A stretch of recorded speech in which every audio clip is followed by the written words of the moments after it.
গল্প তুমিময় অসুখ। লেখায় আনাবিয়া আনহা। ক্লাস 10-এ পড়াকালীন এলাকার একটা ছেলেকে দেখে ফার্স্ট ক্রাশ খেয়েছিলাম। একেবারে কঠিন ক্রাশ যাকে বলে। ছেলেটাকে দেখলে আমার দিন দুনিয়ার কথা মাথায় থাকতো না। তাকে দেখলেই আমার বুকের মধ্যে টিপ টিপ করতে শুরু করতো। স্কুল থেকে আসার পথে তাকে যখন দেখতে পেতাম, তখন আমার পা দুটো আপনা আপনি থমকে যেত। কিন্তু ছেলেটা আমার দিকে তাকাতোই না। তখন মনে মনে ব্যাটাকে ইচ্ছে মতো গালি দিতাম। ব্যাটা খবিস চোখে কি কাঠে চশমা পরে ঘুরিস নাকি? আমার যে তোকে কত ভালো লাগে সেটা তুই বুঝিস না? কিন্তু আমার মনের কথাগুলো মনের মধ্যেই আটকে থাকতো, সেগুলো আর মুখ দিয়ে বের হতো না। একদিন সকালে আমি বেকুনিতে দাঁড়িয়েছিলাম। হঠাৎ দেখি ছেলেটা বাইক দিয়ে সাই করে আমাদের বাড়ির সামনে দিয়ে কোথায় জানি চলে গেল। আমি ভাবলাম সাত সকালে ব্যাটা কই যায়। তারপর বিকেলে কোচিং শেষে মহাশয়কে আসতে দেখলাম। ব্যাস আমাকে আর কে পায় ছেলেটাকে দেখার জন্য বেলকনিতে সকালে একবার আর সন্ধ্যার পূর্বে একবার গিয়ে দাঁড়াতাম। প্রতিদিন সকালে দেখা না পেলেও বিকালে ঠিকই দেখতে পেতাম তাকে। তারপর একদিন অপরাহ্নে ছাদে গিয়ে মহাশয়কে দেখতে পেলাম। তিনি বেলকনিতে দাঁড়িয়ে কার সাথে যেন কথা বলছে। সেদিন থেকে আমি একটা রুটিন তৈরি করলাম। দিনে দুবার বেলকনিতে আর একবার ছাদে যাব। ঝড় তুফান যাই হোক না কেন। আমার এই ক্রাশ খাওয়ার ব্যাপারটা কিভাবে জানি আমার বেস্ট নাবিলা ধরে ফেললো। ধরা খেয়ে আর কি করার সবটাই স্বীকার করলাম। এরপর থেকে ও আমাকে খেপাতে লাগলো। রাস্তায় দেখলে বলতো, ওই দেখ পেখম তোর ক্রাশ। ওর মুখে কথাটা শুনে কি পরিমাণ লজ্জা লাগতো বলে বুঝতে পারবো না। একদিন নাবিলা আমাকে এসে বলে, বনু ফিজিক্স পড়ার জন্য আমরা কয়েকজন মিলে একটা টিউটর ঠিক করেছি, তুই পড়বি? ছাত্রী হিসেবে আমি ফার্স্ট গার্ল না হলেও ভালো ছাত্রী ছিলাম।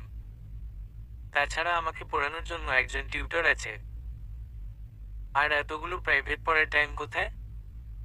তাই নাবিলাকে না করে দিলাম। ঠিক তখন নাবিলা যা বলল তাতে নিজের কানকে বিশ্বাস করতে পারছিলাম না। তোর ক্রাশ মানে স্নিগ্ধ ভাইয়া আমাদের ফিজিক্স টিউটর। এখন বল যে পড়বি না? এই প্রথম আমি আমার ক্রাশের নাম জানলাম। নাবিলার কথা শুনে এক লাফে আমি খাট থেকে নামলাম। এতটা এক্সাইটেড হয়ে গিয়েছিলাম যে আমার গলা দিয়ে আওয়াজ আসা বন্ধ করে দিল। আমি নাবিলাকে জড়িয়ে ধরে নাচতে শুরু করলাম। পড়বো না মানে? আমি তো এক পায়ে রাজি। মনের মধ্যে আমার খুশি ডামাডোল পেটাচ্ছে। আমার ক্রাশকে সামনে থেকে দেখতে পাবো, আহা কত খুশির খবর। সেদিন রাতে আম্মুকে ইনিয়ে বিনিয়ে তালকে তিল করে স্নিগ্ধ স্যারের কাছে পড়তে যাওয়ার জন্য রাজি করালাম। এমন একটা ভাব করলাম যে ফিজিক্স না পড়লে আমি ডাব্বা মারবো। আম্মু আমার ধ্যানধানানিতে রাজি হয়ে গেল। নাবিলার কাছে ফোন করে স্যার কখন পড়াবে সেটা জেনে রাখলাম। রাতে যেন আমার ঘুম হারাম হয়ে গেল। কখন বিকেল হয়ে 4টা বাজে পড়াবে আর আমি 2টা বাজে রেডি হয়ে বসে আছি। বারবার বারান্দায় গিয়ে উকি দিচ্ছি যদি একবার ক্রাশকে দেখতে পাই। আমার মা আমাকে এমন করতে দেখে জিজ্ঞেস করলো, কিরে পেকম তোর কি হয়েছে? আম্মুর কথায় কিছুটা ভ্যাবাচেকা খেয়ে বললাম, কি হবে আম্মু? সেই কখন থেকে দেখছি বারান্দায় যাচ্ছিস আর আসছিস। নাবিলা আসছে কিনা দেখছি। আম্মু আমার দিকে কিছুক্ষণ রুক উঠিয়ে তাকিয়ে থেকে চলে গেল। স্যারকে দেখার জন্য এতটাই এক্সাইটেড হয়ে গিয়েছিলাম যে লাফাতে লাফাতে বিকেল 3টা বাজে গিয়ে আমি তার ফ্ল্যাটের সামনে হাজির। বুকের মধ্যে টিপ টিপ করছে, আজ তাকে সামনাসামনি দেখতে পাবো। মনে হাজার সাহস সঞ্চয় করে কলিং বেলের সুইচ টিপ দিলাম। ওপাশ থেকে দরজা খোলার লোকটাকে দেখে আমার বেহুশ হয়ে যাওয়ার মতো অবস্থা। আমাকে দেখে তিনি একটা মিষ্টি হাসি দিয়ে বললেন, ভেতরে এসো। আমি কাছামাছু করতে করতে ভিতরে গেলাম। ফ্ল্যাটে ঢুকে বুঝলাম উনি এখানে একা থাকেন। আমাকে বসতে বলে উনি জিজ্ঞেস করলেন, তোমাদের তো 4টায় আসার কথা ছিল তাই না? স্যারের কথা শুনে আমি একটা রোগ গিললাম। তাকে বলবো কিভাবে, স্যার আমি আপনাকে দেখার এক্সাইটমেন্ট লুকিয়ে রাখতে না পেরে তাড়াতাড়ি চলে এসেছি। কিন্তু মুখে বললাম, স্যার আমি শুনেছিলাম 3টায় পড়ানো হবে। উনি টি টেবিলের উপর থাকা ল্যাপটপটা বন্ধ করে বললেন, আমি কাউকে পড়াই না, তোমরাই আমার ফার্স্ট স্টুডেন্ট। আমি মাথা নিচু করে চুপচাপ বসে রইলাম। মনে আমার হাজার জল্পনা কল্পনা ঘুরপাক খাচ্ছে। যদি স্যারের সাথে আমার বিয়ে হয় তাহলে আমরা দুজনেই ফ্ল্যাটে থাকবো। এভাবেই ঘরটা বেশ গুছানো, তারপরও আমি যখন আসবো তখন নিজের মতো গুছাবো। আর যখন ইচ্ছে হবে দৌড়ে বাসায় চলে যেতে পারবো। আহার কি ভাবনা আমার! আমার ভাবনার মাঝে স্যার বললেন, কি খাবে পেখম, চা না কফি? ইস, স্যার কি সুন্দর করে কথা বলে। আমি মুগ্ধ নয়নে স্যারের দিকে তাকিয়ে মাথা নেড়ে জানালাম যে আমার কিছু চাই না। স্যার সামনের একটা সোফায় বসে আমার সাথে টুকটাক কথা বলতে লাগলো। আমি শুধু স্যারের কথায় জবাব দিচ্ছি। এভাবে আমি খুব বাচাল স্বভাবের, কিন্তু স্যারের সামনে বসে থাকায় আমার মুখ দিয়ে যেন কথাই বের হচ্ছে না। স্যার ভীষণ মিশুক টাইপের। অল্প সময়ের মধ্যে তিনি আমার সাথে ফ্রেন্ডলি হয়ে গেলেন। কথা পৃষ্ঠায় জানতে পারলাম যে স্যার মাস্টার্স করছে। কিছুক্ষণ পর নাবিলা সহ আমাদের ক্লাসের দুজন ছেলে টিপু আর বিভোর এসে হাজির হয়। আমাকে ওদের আগে আসতে দেখে দুজন অবাক চোখে তাকিয়ে রইল। আর নাবিলা সে তো আমাকে দেখে তখন থেকেই মুচকি মুচকি হাসছে। আমি নাবিলাকে সম্পূর্ণ উপেক্ষা করে পড়ার টেবিলে পা বাড়ালাম। পড়ানোর সময় আমি স্যারকে আমার খাতাটা দিলাম নোট লিখার জন্য। পড়া আমার গোল্লায় যাক, আমি স্যারকে দেখতে ব্যস্ত। আমি এমনভাবে স্যারের দিকে তাকিয়ে আছি যেন আমি তার পড়া খুব মন দিয়ে বোঝার চেষ্টা করছি। কিন্তু আদৌ স্যারের কথাগুলো আমার কানে আসছে বলে মনে হচ্ছে না। ঠিক তখন নাবিলা আমার কানে ফিসফিসিয়ে বলে, বেগম সোনা, তুমি যে কত ভালো পড়া বুঝছো সেটা আমি খুব ভালো করে জানি। তোমার রেজাল্ট A+ আসবে, আমি শিওর। আমি নাবিলার দিকে তাকিয়ে মুচকি হেসে বললাম, A+ না, বল গোল্ডেন A+। পড়া শেষে আমি এক সিঁড়ি নামিয়ে একবার পিছনে ঘুরে তাকাই। স্যার দরজাটা খোলা রেখেছে কিন্তু বাইরে আসেনি। ভেবেছিলাম স্যার দরজা লাগাতে আসলে তাকে দেখতে পাবো, কিন্তু সেটা আর হলো কই। ধেত! আমার কর্মকাণ্ডে নাবিলা বেশ ক্রুদ্ধ দৃষ্টিতে তাকিয়ে আছে।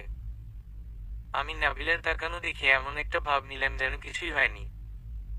নাবিলা আমার দিকে তাকিয়ে বলল, এই তুই কি মরে যাবি নাকি?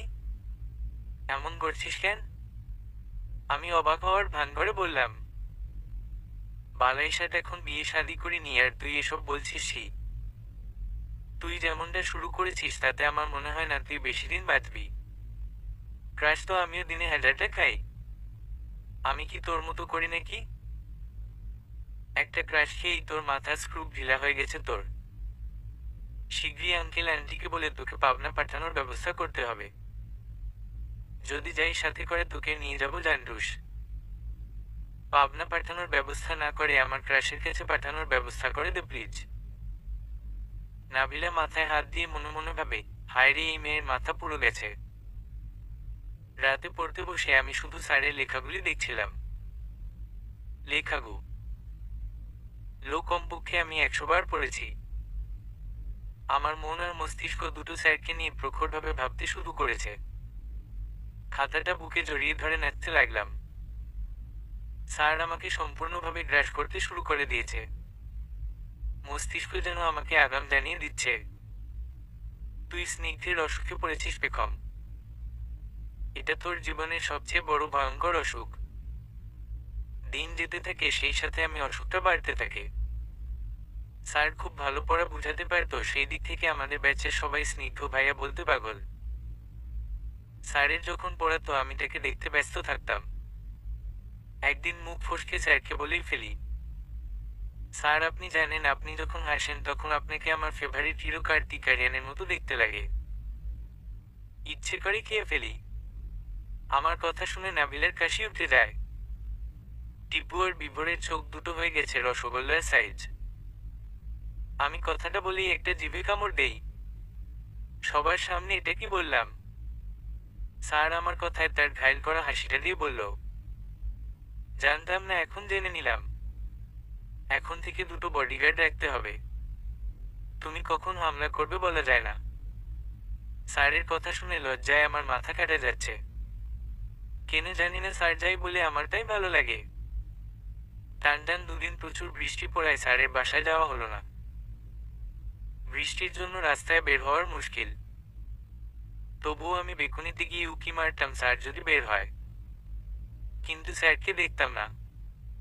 আবার মায়ের চোখ লুকিয়ে ছাদে গিয়ে দেখতাম স্যার ছাদে আছে কিনা, কিন্তু স্যার সেখানে নেই। আমার অবস্থা প্রায় পাগলের মতো। মনে হচ্ছিল স্যারকে বহু বছর ধরে দেখি না। পরের দিন দুপুরে বৃষ্টি হয়নি, কিন্তু আকাশ ভীষণ মেঘলা।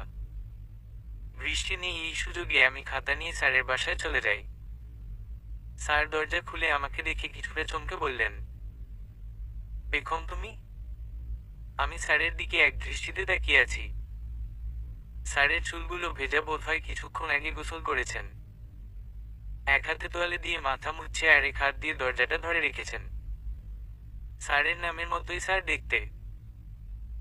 আমি স্যারের দিকে থেকে চোখ নামিয়ে বললাম, স্যার আমার একটা চ্যাপ্টারে অঙ্কে খুব প্রবলেম হয়েছে, এটা সলভ করতে এসেছি।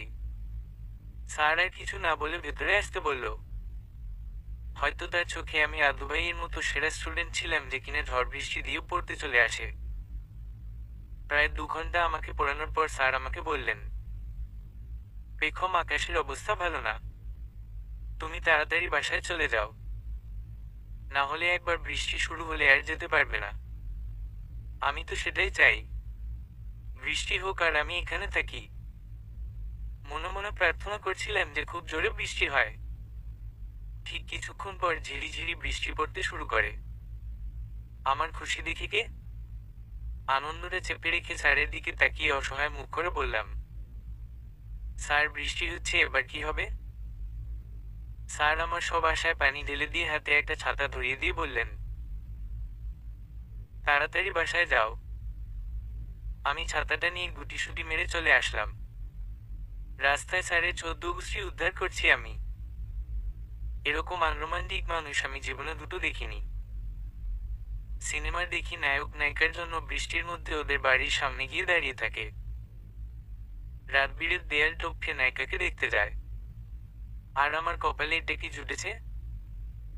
আমি ঝড় বৃষ্টি উপেক্ষা করে তাকে দেখার জন্য তার বাড়িতে চলে গেলাম, আর উনি আমার হাতে ছাতা ধরিয়ে দিয়ে বলল, বাসায় যাও। ও আল্লাহ, তুমি হেদায়েত কর মানুষটার উপর। এর মধ্যে আমাদের ক্লাসের একটা মেয়ে আমাদের সাথে পড়তে আসা শুরু করলো। ওর নাম তুলি। মেয়েটা পড়তে এলো না জানি আমার উপর শনির দশা পড়ল। তুলিকে দেখলে আমার পায়ের রক্ত মাথায় উঠে যায়। যখন ও স্যারের সাথে ঢং করে কথা বলে ইচ্ছে করে ওর চুলগুলো ছিঁড়ে ন্যাড়া বানিয়ে দিতে। স্যার আমাদের সেইখানে পড়ায়, সেইখানে আমি সবসময় স্যারের মুখোমুখি বসি। টিপু আর বিভোর স্যারের পাশে, আর নাবিলা আমার সাথে। আমার জন্য ওই চেয়ারটা বরাদ্দ করা ছিল, কারণ টিপু আর বিভোর আমার স্যারের প্রতি অসুখের কথা খুব ভালো করে টের পেয়েছিল। তাই আমি না আসলে চেয়ারটা খালি পড়ে থাকবে, তবুও কেউ বসবে না। বসলে যে ওদের মাথায় একটা চুল থাকবে না সেটা ওদের ভালো করেই জানা আছে। কিন্তু তুলি আসার পর থেকে ওই চেয়ারে বসতে শুরু করে। আমি শুধু তুলির কানগুলো দেখি আর মনে মনে ফুঁসতে থাকি। আবার স্যার সবসময় আমার খাতায় নোট লিখে দিত। তুলি আসার পর ওর খাতায় স্যারকে নোট লিখার জন্য বায়না করত। স্যার প্রথমে আমার থেকে লিখে নিতে বলতো, কিন্তু তুলি এমন থ্যাটামি করতো যে একদিন স্যার ওর খাতায় নোট করে দেয়। সেদিন থেকে আমি স্যারকে আমার খাতা দেওয়া বন্ধ করে দেই, কারণ আমার জন্য টিপু, বিভোর আর নাবিলা কেউ খাতা বের করতো না। কিন্তু আমি খাতা দেওয়া বন্ধ করতে তুলি যেন মাথায় চড়ে বসলো। মনে মনে ওকে ঝাড়ার একটা পরিকল্পনা করলাম। একদিন প্রাইভেট পড়ে সবাই রাস্তায় দিয়ে হাঁটছি। সেই সময় তুলি আমার দিকে তাকিয়ে বলল, আচ্ছা বেগম, একটা কথা বলবি? আমি ভ্রু কুঁচকে বললাম, কি? আমরা সবাই স্নিগ্ধ স্যারকে ভাইয়া বলে ডাকি, শুরু তুই স্যার বলে ডাকিস কেন? তুলির কথায় আমার রাগ ঝাড়ার একটা সুযোগ পেলাম। সুযোগটা কাজে লাগিয়ে বলতে শুরু করলাম, আমি স্নিগ্ধ স্যারকে ভাইয়া বলবো কেন? ভাইয়া ডাকবি তোরা? তুলি আমার কথায় বোকা বনে বলল, মানে? শোন, স্নিগ্ধ স্যার আমার ভাই না, আমার জামাই হয়। আমার জামাই তোদের দুলাভাই তো হবে, তাই না? নিজের বড় ভাইয়ের চোখে দেখবি সবসময় স্যারকে, বুঝলি? আমার কথা শুনে টিপু আর সিটি বাজাতে শুরু করলো। বিভোর তুলিকে খোঁচা মেরে বলল, পেখম তোকে না স্যারের সাথে বেশ লাগবে, দেখিস আবার কেউ যেন নজর না দেয়। তুলি মুখ কালো করে রেখেছে। আমি তুলির দিকে আর চোখে তাকিয়ে বিভোরের কথার উত্তর দিলাম, বললেই হলো নাকি? নজর দিলে চোখ উপরে হাতে ধরিয়ে দিব। ক্যা বাত হে দোস্ত। নাবিলের কথায় আমি মুচকি হেসে বাড়িতে চলে আসলাম।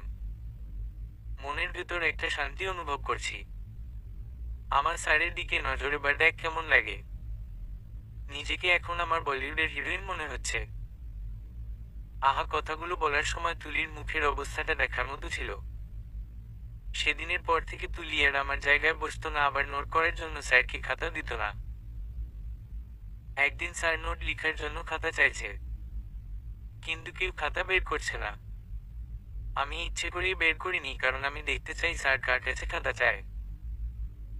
অনেকক্ষণ হয়ে গেল কিন্তু কেউ খাতা দিচ্ছে না। তখন স্যার আমার দিকে তাকিয়ে বলল, পেখম খাতা দিচ্ছ না কেন?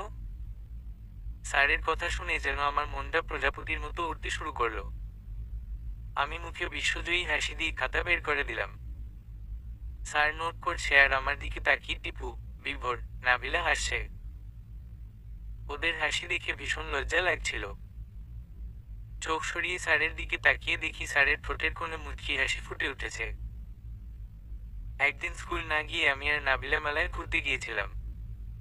ভয়ে ভয়ে চারপাশ দেখছি আর হাঁটছি। যদি বাসার কেউ দেখতে পায় মার একটা মাটিতে পড়বে না।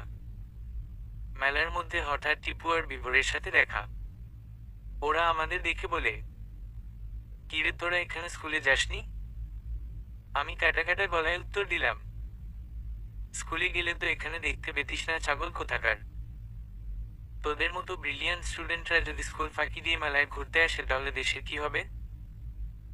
বিভোরের খোঁচা মারা কথার পাল্টা জবাব দিল নাবিলা, কি করব বল, তোদের মতো কয়টা গরু ছাগলকে দেখে রাখার জন্য আমরা এসেছি। যতই হোক তোরা আমাদের সহপাঠী, তোদের প্রতি একটা দায়িত্ব আছে আমাদের। টিপু মুখ গোমরা করে কিছুটা ন্যাকামি করে বলল, এভাবে ভর সমাজে আমাদের অপমান করিস নে। আজ ব্রিলিয়ান্ট না বলে এভাবে অপমান, এ পাপ তোদের ধর্মে সইবে না, এরা ধর্মে সইবে না।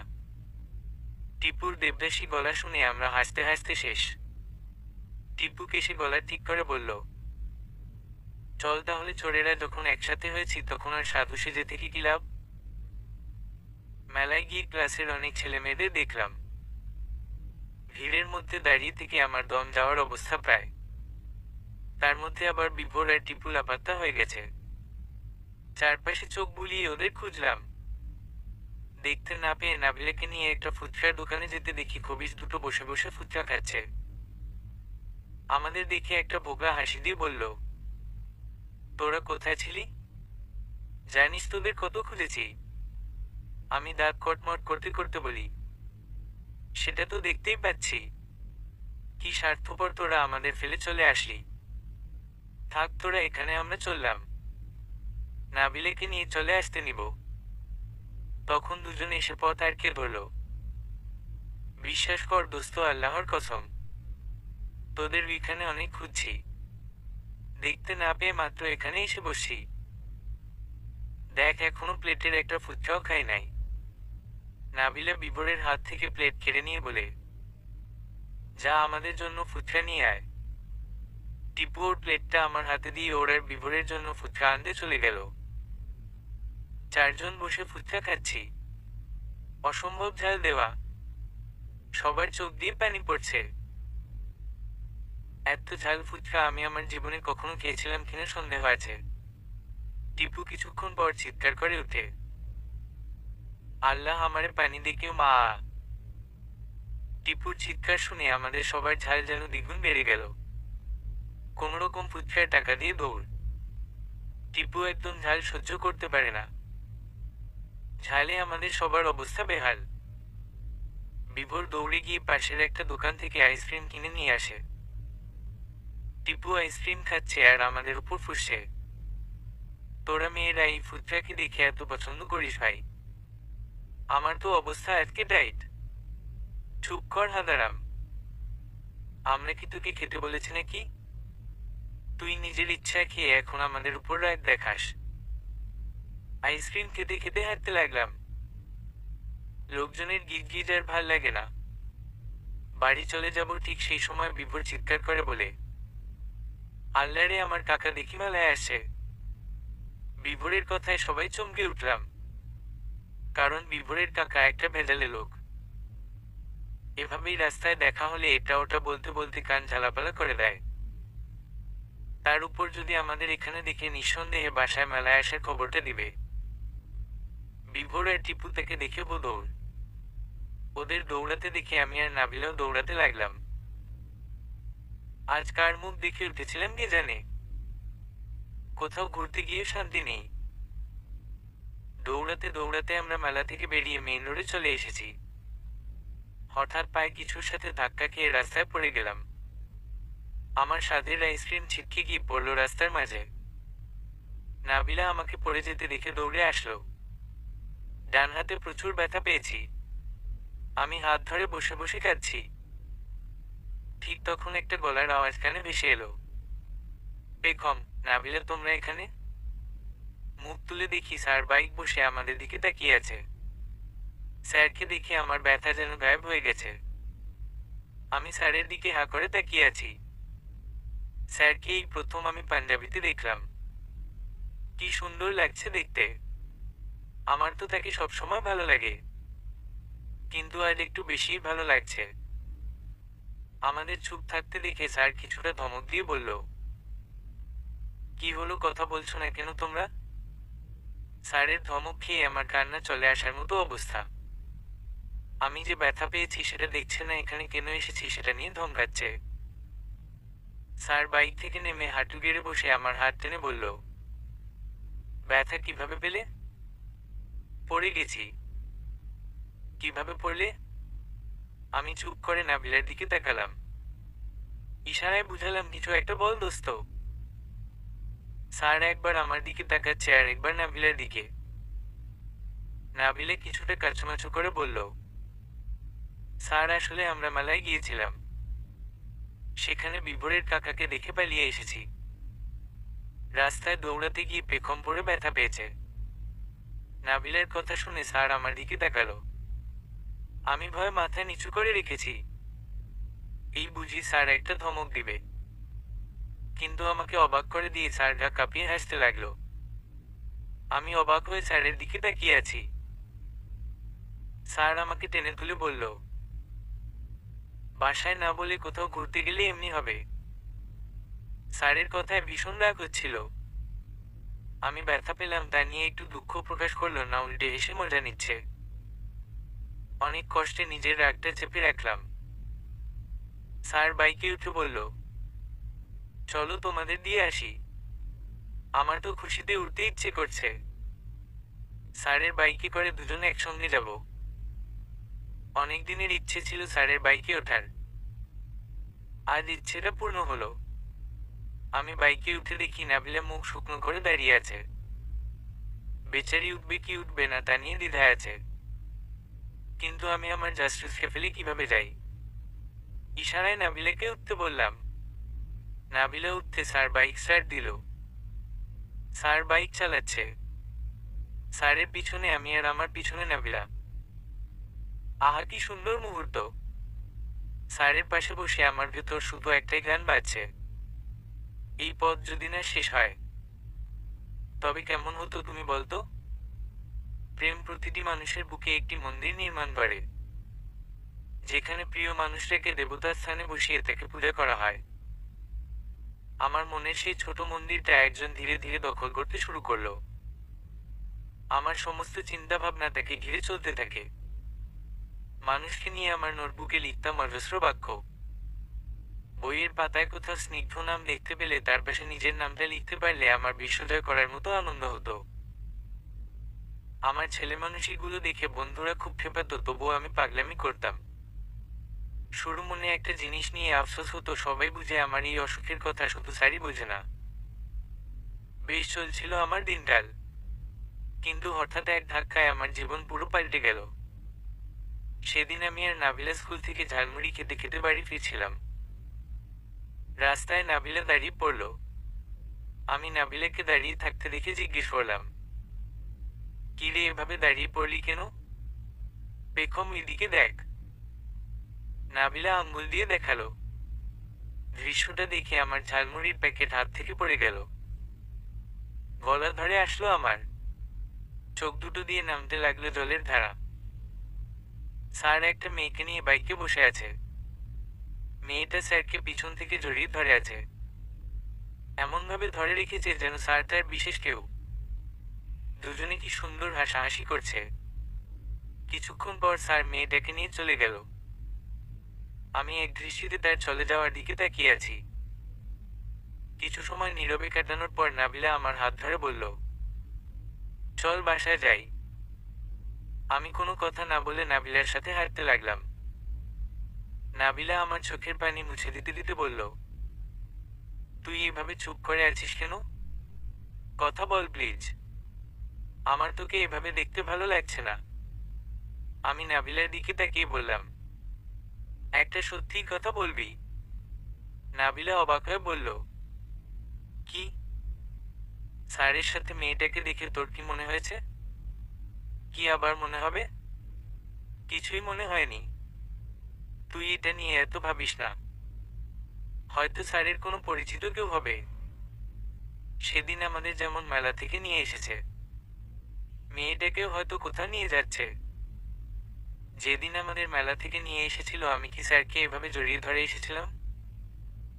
একদম আমাকে তুই সান্ত্বনা দিবি না। কাছের মানুষ না হলে কেউ এভাবে কাউকে জড়িয়ে বসতে পারে? আমাকে তুই বাচ্চা ভেবেছিস নাকি?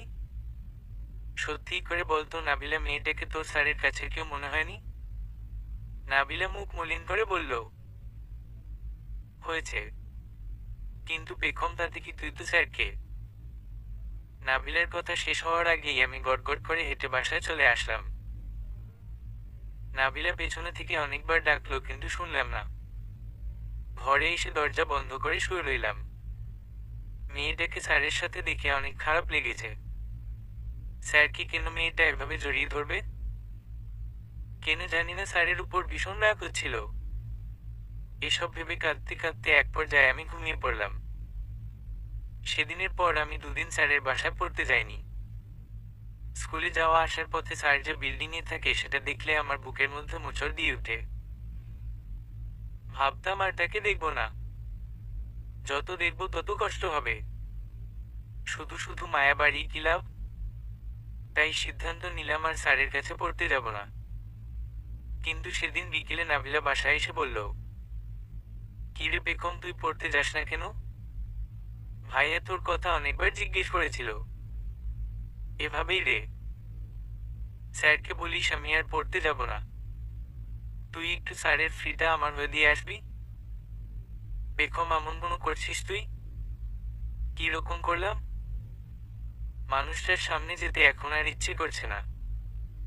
তুই আমার জন্য এইটুকু করে দে দোস্ত। নাবিলে কিছুক্ষণ বিরস মুখে আমার দিকে তাকিয়ে থেকে চলে গেল। আমার তখন বুক ফেটে কান্না আসছিল। ইচ্ছে করছিল স্যারকে একবার দেখে আসতে, কিন্তু নিজেকে শক্ত রেখেছিলাম। এখন যদি নিজেকে সামলাতে না পারি, তাহলে পরে আরো বেশি খারাপ লাগবে।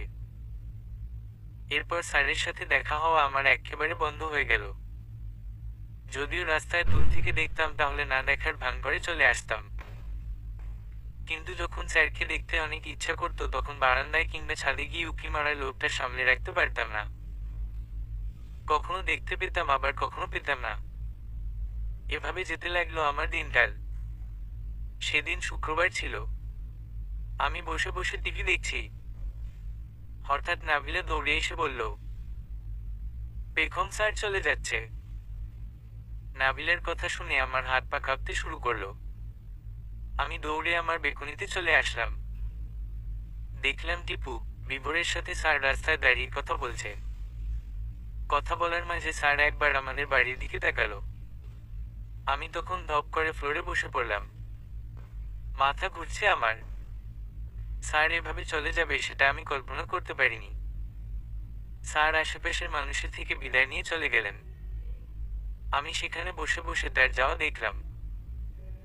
ইচ্ছে করছিল স্যারকে দৌড়ে গিয়ে আটকাই, কিন্তু আমার শরীর যেন অসাড় হয়ে আসছিল।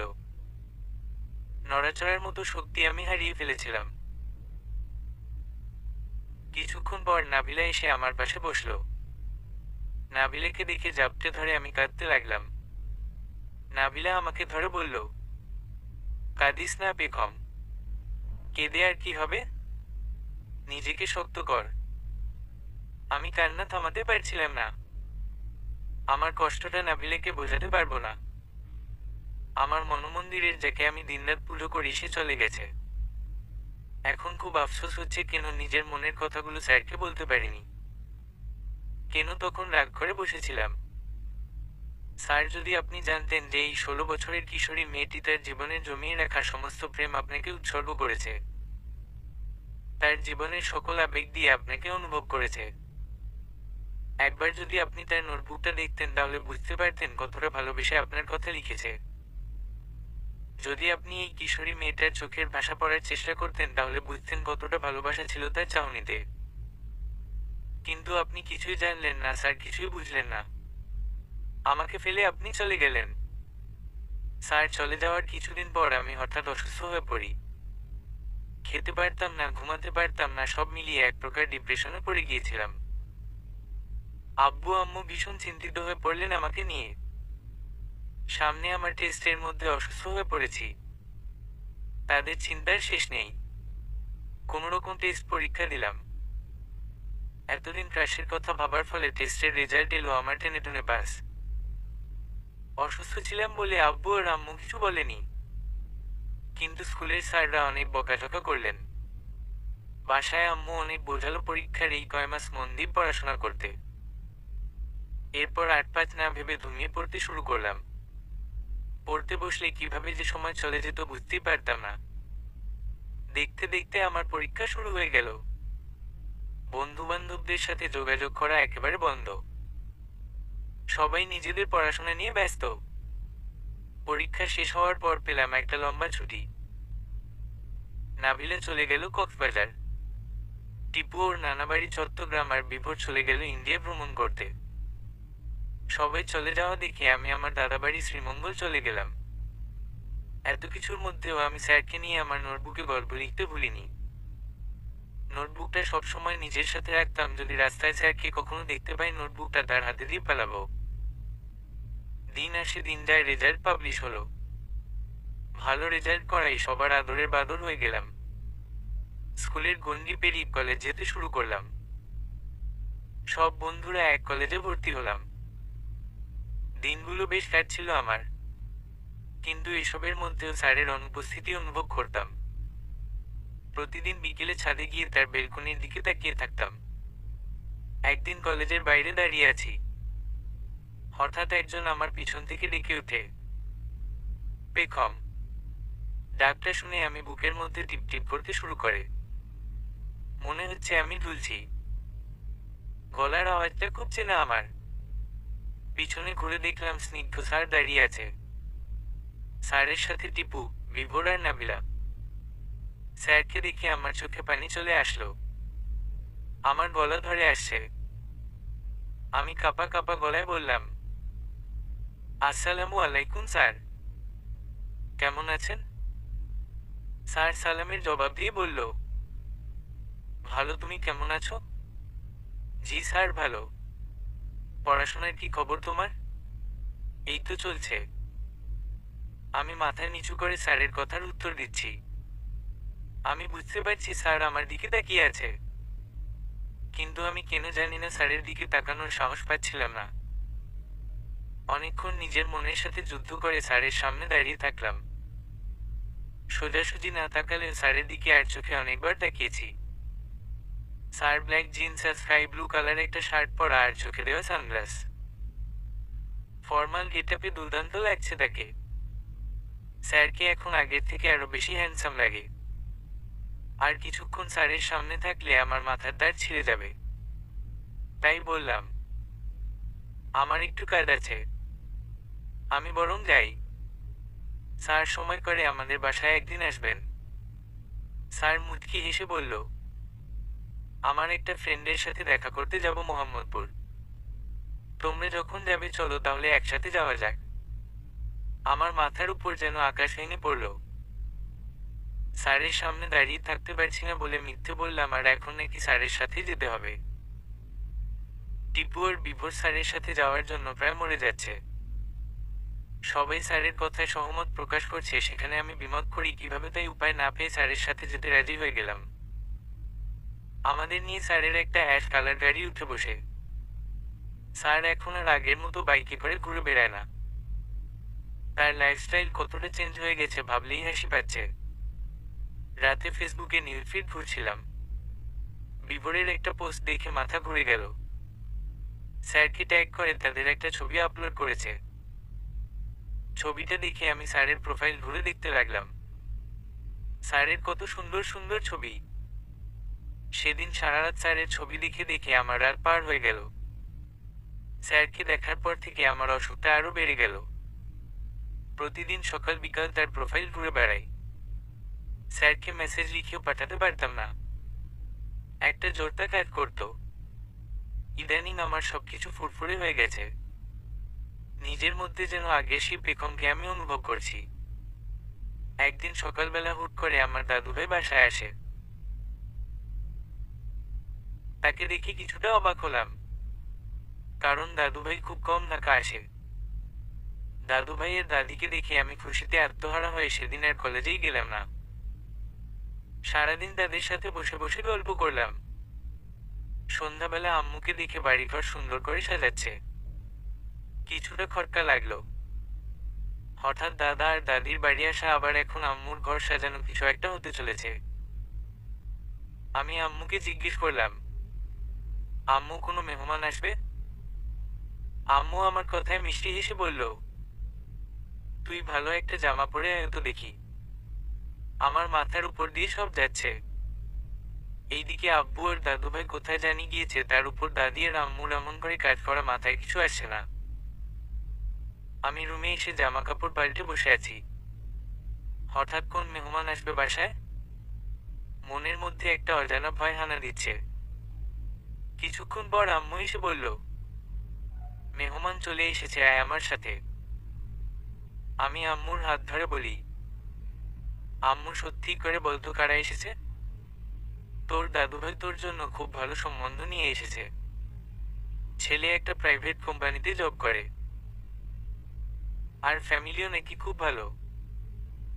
আমি চিৎকার করে বললাম, এই জন্য দাদুভাই ঢাকা এসেছে? আমি তোমাদের কাজে বোঝা হয়ে গেছি তাই না? আমাকে বিয়ে দিয়ে বিদায় করতে পারলে তোমাদের শান্তি। মেয়ে মানুষ আজ নয়তো কাল বিয়ে তো হবে। আর ছেলেটাকে তোর বাবা খুব পছন্দ করে, আমাদের পরিচিত। তোকে এখনই বিয়ে দেব না বোকা। এখন কথা বলে রাখবে, পরে তোর পড়ালেখা শেষ হলে বিয়ে হবে। বাহ, আমাকে না জানিয়ে এত কিছু ভেবে ফেলেছো তোমরা। দেখ পেখম, ছেলেটা খুব ভালো, আর তোর দাদুভাই চায় এখানে তোর সম্বন্ধ হোক। আর দেখলেই তো আর বিয়ে হয়ে যায় না। তোর যদি কোনো পছন্দ থাকে সেটা তোর দাদুভাইকে জানা। আমরা জেনে শুনে তোর খারাপ নিশ্চয়ই চাইব না। ওনারা বসে আছে, তাড়াতাড়ি আয়। আম্মুর কথা শুনে আমার হার্ট অ্যাটাক করার মতো অবস্থা। আমার সাথে কেন এরকম হয় সব সময়? কি করব আমি? ইচ্ছে করছে বাড়ি থেকে পালিয়ে স্যারের কাছে চলে যাই। এখন যদি তারা আমাকে পছন্দ করে ফেলে তাহলে বিয়ে পাক্কা। স্যারকে পেয়ে হারিয়ে ফেললাম চিরদিনের মতো।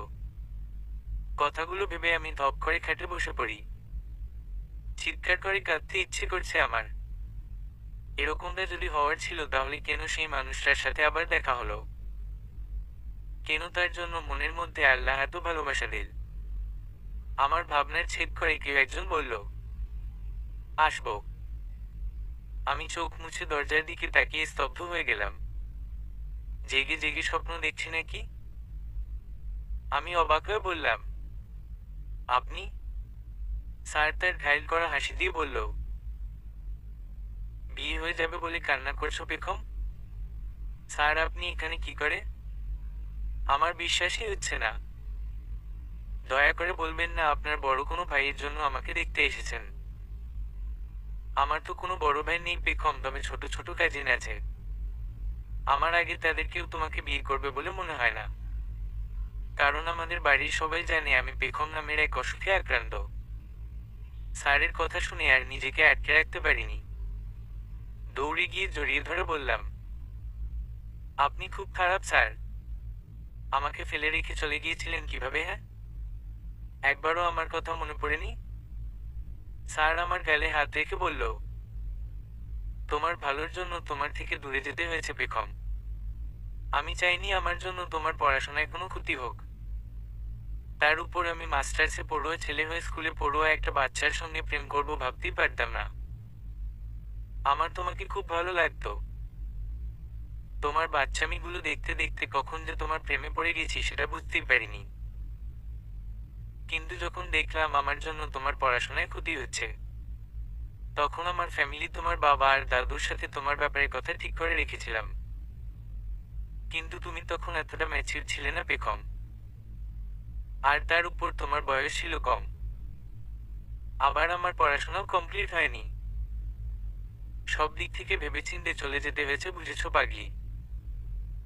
আমি পাগল নয়তো কি? বৃষ্টির মধ্যে আমাকে দেখার জন্য আমার বাসায় চলে গিয়েছিলে, সেটা আমি বুঝিনি ভেবেছো? আবার আমার দিকে তাকানো নিয়ে তুলিকে থ্রেট দিয়েছিলে। বারান্দায় দাঁড়িয়ে থাকতে আমাকে দেখার জন্য আবার মাঝে মাঝে ছাদেও চলে যেতে। আমি তোমার থেকে অনেকটা বড় পেখম। তোমার সব বাচ্চামি আমি বুঝতে পারতাম। আমি ভেবেছিলাম তুমি ছোট তাই এরকম বাচ্চামি করছো, কিন্তু তোমার বাচ্চামি দেখে দেখে আমিও কবে বাচ্চা হয়ে গেলাম সেটাই আজও বুঝলাম না। তাহলে সেদিন ওই মেয়েটি কে ছিল আপনার সাথে? কোন মেয়েটা? একদিন দেখেছিলাম আপনার সাথে বাইকে করে ঘুরে বেড়াচ্ছে। ও, ওটা মিশু। আমার একটা ফ্রেন্ড ছিল। ফ্রেন্ড হয়েছে বলে কি আপনাকে জড়িয়ে ধরে ঘুরে বেড়াবে? স্নিগ্ধ পেখমের করার কথা শুনে হাসতে লাগলো। পেখম স্নিগ্ধর হাসি দেখে রাগে কটমট করে বলল, হাসছেন কেন এভাবে? তুমি এখনো বাচ্চা রয়ে গেলে পেখম। বিভোর আর টিপুর সাথে তোমার যেমন রিলেশন আমারও মিশুর সাথে সেরকম রিলেশন। কলেজ ফ্রেন্ডরা স্কুল ফ্রেন্ডদের থেকে একটু বেশি ফ্রি থাকে, সেটা তোমার জানার কথা। আর মিশু একটু বেশি ফ্রি আমার সাথে। যতই ফ্রি হোক তাই বলে এভাবে আপনাকে জড়িয়ে বসবে? আমার কত খারাপ লেগেছিল আপনি জানেন? বলে বাবা এই জন্য রাগ করে আর পড়তে যাওনি, তাই তো? আর তুমি না আসায় আমার যে খারাপ লেগেছে সেটা কি হবে? পেখম স্নিগ্ধর বুকে মাথা রেখে বলল, আমাকে একা ফেলে আর কখনো যাবেন না তো? স্নিগ্ধ পেখমকে জড়িয়ে ধরে বলে, উহু, কখনো যাব না। দূরে থাকতে পারবো না বলে একটু কাছে রাখার ব্যবস্থা করছি। ভালোবেসে ফেলেছি এই পিচ্ছি মেয়েটাকে। হবে আমার পিচ্ছি বউ? স্নিগ্ধর কথা শুনে পেখম লজ্জায় চুপ করে থাকে। স্নিগ্ধ পেখমের দিকে তাকিয়ে হালকা হেসে আরো শক্ত করে পেখমকে বুকের মধ্যে জড়িয়ে ধরে। সমাপ্ত।